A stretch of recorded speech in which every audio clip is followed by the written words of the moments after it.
আসসালামু আলাইকুম। পাখি পালন সম্পর্কিত নতুন একটা ভিডিওতে আপনাদের সবাইকে স্বাগতম। আশা করি আপনারা সবাই অনেক ভালো আছেন, আপনাদের পাখিও অনেক ভালো আছে।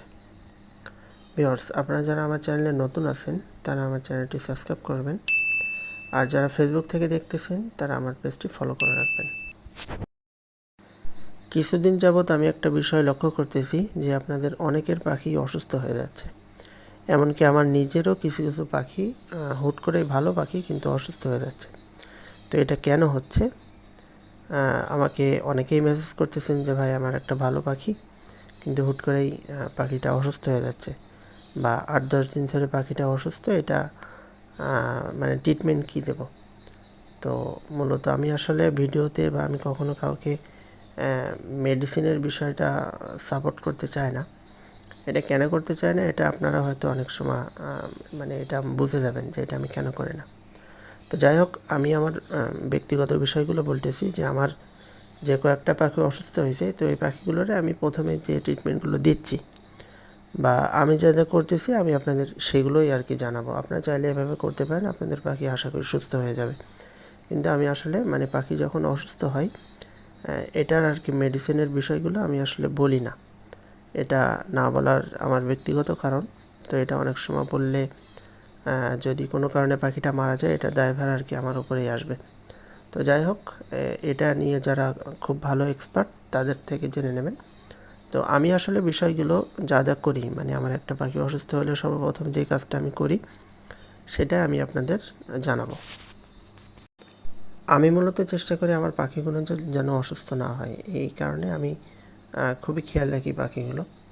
তো তারপরেও মানে দুর্ভাগ্যক্রমে আমি কিছুদিন বাসায় ছিলাম না, যে প্রায় 5-7 দিন মতো আমি বাসায় ছিলাম না। তো এই কারণে পাখিগুলো হয়তো একটু অসুস্থ হয়েছে। তো এখন মোটামুটি পাখিগুলো স্বাভাবিক। তো এই সপ্তাহে আসলে ভিডিও দেওয়ার কথা ছিল যে কি কি করলে গোল্ডেন প্রিন্স নিজের বাচ্চা নিজে করবে, কিন্তু আসলে এই সপ্তাহে আমি নিজে মনে করলাম যে আমার ওই ভিডিওটার থেকেও এই ভিডিওটা মনে হয় বেশি জরুরি হবে আপনাদের। তো এই কারণে আমি নিজে থেকেই মানে ডিসিশনটা চেঞ্জ করলাম যে আগে হচ্ছে সবার পাখি সুস্থ রাখার যে প্রসেসিংগুলো এগুলো জানাই, তারপরে আর কি নিজের বাচ্চা নিজে করানোর যে টেকনিকগুলো সেগুলো পরে জানানো যাবে।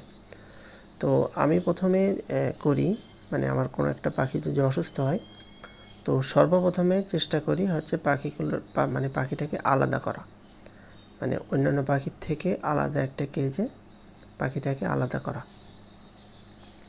তো তারপরে হচ্ছে মানে প্রথম কাজ হচ্ছে আমি পাখিটাকে আলাদা করি, আলাদা করে দেখি যে পাখিটা আসলে ওর সমস্যা কী। তো গোল্ডেন প্রিন্স সাধারণত অসুস্থ হলে ও গা ফুলাই দিয়ে ঝিম মেরে বসে থাকে। তো এই বিষয়টা বেশিরভাগ হয় হচ্ছে আপনার আবহাওয়াটা যখন চেঞ্জ হয়, ঠিক আছে। আপনারা খেয়াল করবেন যে ইদানিং কিন্তু দিনের বেলা খুব ভালো একটা গরম পড়তেছে, আবার রাত্রিবেলা কিন্তু একটু ঠান্ডা ঠান্ডা একটা ভাব আছে। তো এই সময়টায় সব থেকে বেশি পাখি অসুস্থ হয়। আর যখন শীতের শেষে, মানে রাত্রেবেলা হালকা শীত, আবার হচ্ছে দিনের বেলা হালকা গরম, মানে মনে করেন যে কিছুদিন পরে গরম আসবে এরকম সময়, আর যখন হচ্ছে শীত আসবে, মানে গরম আসবে আর শীত আসবে এরকম সময় পাখিগুলো একটু বেশি অসুস্থ হয়। তো এ সময় হচ্ছে চেষ্টা করবেন যে মানে ব্রিডিংয়ে পাখিগুলো না রাখার জন্য। তা আমি নিজেও আমার যে ব্রিডিং পেয়ারগুলো ছিল আমি সেগুলো হচ্ছে যদি কোথাও ডিম পেড়ে থাকে সেগুলো হচ্ছে আমি পোস্টারে দিয়ে পাখিগুলো সব আলাদা আলাদা করে দিছি। মানে এই মুহূর্তে আমি এখন কোনো পাখিটা ব্রিডিংয়ে রাখি নাই। তো সর্বপ্রথম কাজ করি হচ্ছে পাখিটা যদি অসুস্থ হয় সেটা আলাদা কেজে রাখি। আর 2 নম্বর কাজ করি, ওইখানে একটা লাইট জ্বালাই দিই, আপনার 60 ওয়াটের একটা বাল্ব অথবা 40 ওয়াটের বাল্ব, অথবা আপনার প্রয়োজন বিশেষ 100 ওয়াটেরও একটা বাল্ব জ্বালাই। এটা হচ্ছে আমার দ্বিতীয় কাজ। এবার 3 নম্বর কাজ হচ্ছে পাখিটাকে একটু হ্যান্ড ফিটিং করাই। তো যখন হ্যান্ড ফিটিং করাবেন কোনো একটা পাখি যদি ঠান্ডা লাগে তো কখনোই আপনারা ক্যালসিয়াম জাতীয় কোনো ওষুধ দেবেন না, ঠিক আছে। আপনারা ক্যালসিয়াম জাতীয় কোনো ধরনের কোনো ওষুধ দিবেন না, তাহলে ওই ঠান্ডাটা পাখির আরও বেশি লাগবে। তো আমি ভুলেও এটা দিই না যে আমার কোনো পাখি ঠান্ডা লাগছে তো সেটাকে মানে ক্যালসিয়াম জাতীয় কোনো কিছু দিয়ে যেন পাখিটা দ্রুত সুস্থ হয়ে যায়, এরকম না। এটা করলে পাখিটা আরও বেশি অসুস্থ হবে।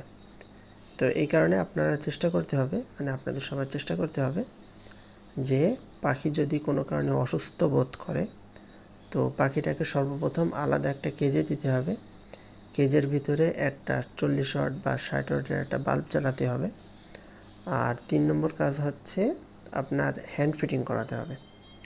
তো সাধারণত এই 3টা করলেই পাখি সুস্থ হয়ে যায়। তো এর পরেও যদি সুস্থ না হয়, তখন আপনারা যারা এক্সপার্ট আছে তাদের থেকে পরামর্শ করে মেডিসিনের বিষয়টা একটু জেনে নেবেন।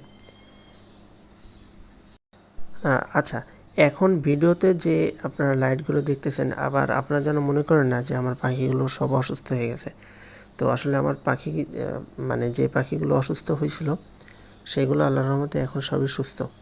কিন্তু আমি হচ্ছে মানে এই যে আবহাওয়া একটু ঠান্ডা ঠান্ডা ভাব, তো এই কারণে আমি হচ্ছে কিছু কিছু জায়গা কিছু লাইট জ্বালায় রাখছি। তো আমার বাচ্চার যে কেসটা আছে ওইখানেও আমি একটা লাইট জ্বালায় রাখছি, ওইখানে 40 ওয়াটের একটা বাল্ব আছে। আর কিছু কিছু জায়গায় আছে হচ্ছে আপনার এই নতুন বাচ্চা যেগুলো বের হবে, তো আমি চেষ্টা করছি যে 2টা খাঁচা মিলাই, মানে 2টা খাঁচার মাঝ বরাবর একটা লাঠি দেওয়ার, মানে একটা লাইট জ্বালাই দেওয়ার জন্য, যেন 2টা খাঁচায় কভার হয়। আর যে বাচ্চাগুলো এখনও বক্সের ভিতরে আছে আসলে তাদের এখনও লাইটের প্রয়োজন নাই। কিন্তু যে বাচ্চাগুলো এখন ওই মাঝে মাঝে বাসা থেকে বের হচ্ছে, আবার মানে বক্সের ভিতরে যে থাকতেছে, তো এদের আসলে ঠান্ডাটা লাগে বেশি। তো এই আর কি বিষয়। আর হচ্ছে ওই যে আমার বড় যে ফ্লাইংকেতে ওইখানে যে পাখিগুলো দেখলেন, তো ওইখানে দেখেন যে একটা দুটা পাখি ওরা কিন্তু তাপ নিচ্ছে, হ্যাঁ, লাইটের তাপ নিচ্ছে। তো সাধারণত গোল্ডেন ফিঞ্চ ওদের যে ঠান্ডার যে ভাবটা হয়, ওরা হচ্ছে ঘাড়টা একটু কাত করে দিয়ে ওরা মানে কানের এখান থেকে ওরা তাপ নেয় আর কি। মানে এটা করলে পাখি মূলত সুস্থ হয়ে যায়। তো মানে মূলত সুস্থ বলতে অনেক পাখি এই মানে লাইটের যে আর কিছুদিন রেস্টে রেখে একটু হ্যান্ড ফিডিং করা দিলে পাখি কিন্তু সুস্থ হয়ে যায়। তো এর পরেও যদি পাখি অসুস্থ থাকে, তো এই ক্ষেত্রে হচ্ছে আপনারা যার থেকে পাখি নিছেন, মানে যার থেকে পাখিগুলো সংগ্রহ করছেন, তো আপনারা চেষ্টা করবেন যে তার পরামর্শ অনুপাতে আপনাদের পাখির ট্রিটমেন্ট করার জন্য। তো এই কথাটা আমি এই জন্য বলি যে ভাই, আপনি যার থেকে পাখি নিয়েছেন সে এতদিন যে মেডিসিনগুলো ব্যবহার করছে বা সে এতদিন যেভাবে পাখিটা সুস্থ করছে, তো আপনি যদি ওই অনুপাতে কাজটা করেন তাহলে পাখিটা খুব দ্রুত সুস্থ হবে। কিন্তু আপনি একজনের পাখি যদি আরেকজনের পরামর্শ নিয়ে পাখিটা সুস্থ করতে চান, তাহলে কিন্তু এতে বিপরীত হবে। তো এই জন্য আমি বরাবরই সবারই বলি যে ভাই, আপনার পাখি নেবেন যার থেকে, পরামর্শটা তার থেকে নেবেন। তো মানে কোনো কারণে যদি সে ওই পরামর্শটা না দিতে পারে, তখন আপনি বিকল্প একটা ব্যবস্থা নেবেন। কিন্তু যত সময় মানে তার থেকে হেল্প নেওয়া মানে মানে নেওয়া যায়, আপনারা তত সময় তার থেকে হেল্প নেবেন। তো আমি মূলত আমার টুকটাক পাখি আমি যাদের কাছে সেল করি, তাদেরকে আমি একটা কথাই বলবো, মানে সাধারণত বলি। তো আমার থেকে যারা পাখি নিয়েছে এখানে অনেকেই আছে, তো তাদের কাছে আপনারা শুনবেন যে আমি তাদের বলি কিনা যে ভাই, কোনো কারণে পাখির যদি কোনো অসুবিধা মনে হয় তো আগে আমাকে জানাবেন। হ্যাঁ, তো আগে আমাকে জানাতে আমি এই জন্য বলি যে আসলে আমার পাখিটা আমি ওরে বাচ্চা থেকে বড় পর্যন্ত, বা আমি ওদের কীভাবে যত্ন নিই বা কীভাবে কী মেডিসিন দিয়ে এদের সুস্থ করি, তো এটা আমার থেকে ভালো অন্য কেউ জানবে না। কারণ এক একজনের পাখি পালার ধরন এক এক রকম।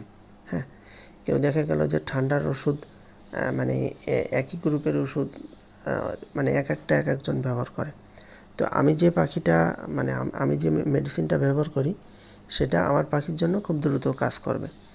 তো এই জন্য হচ্ছে আমি মানে আমার থেকে যারা পাখি নিই আমি তাদের বলে দিই যে ভাই, কোনো কারণে পাখির যদি কোনো কিছু মনে হয়, না অসুবিধা মনে হয়, তাহলে এটা সর্বপ্রথম আগে আমাকে জানাবেন। তারপরে কোনো কারণে আমি যদি না পারি, তখন আপনারা অন্য কারোর কাছে যাবেন। তো এই আর কি বিষয়। তো আসলে কথা বলতে গেলে অনেক কথাই বলা হয়ে যায়, কিন্তু তারপরেও অল্প সময়ের ভিতরে যতটুকু আপনাদের বললে আপনারা উপকৃত হবেন, তো ততটুকু বলার চেষ্টা করি। তো আজকের ভিডিওটা আমি এখানেই মানে রাখতেছি। তো ভিডিওটা আপনাদের আসলে উপকারে আসলো কিনা আপনারা একটু কমেন্টে জানাবেন। আর সম্ভব হলে এই বিষয়গুলো আপনাদের যারা পাখি পালতেছেন বা পাখি পালতে চাচ্ছেন বা যারা বোঝে না, তো এই বিষয়গুলো তাদের সাথে শেয়ার করবেন।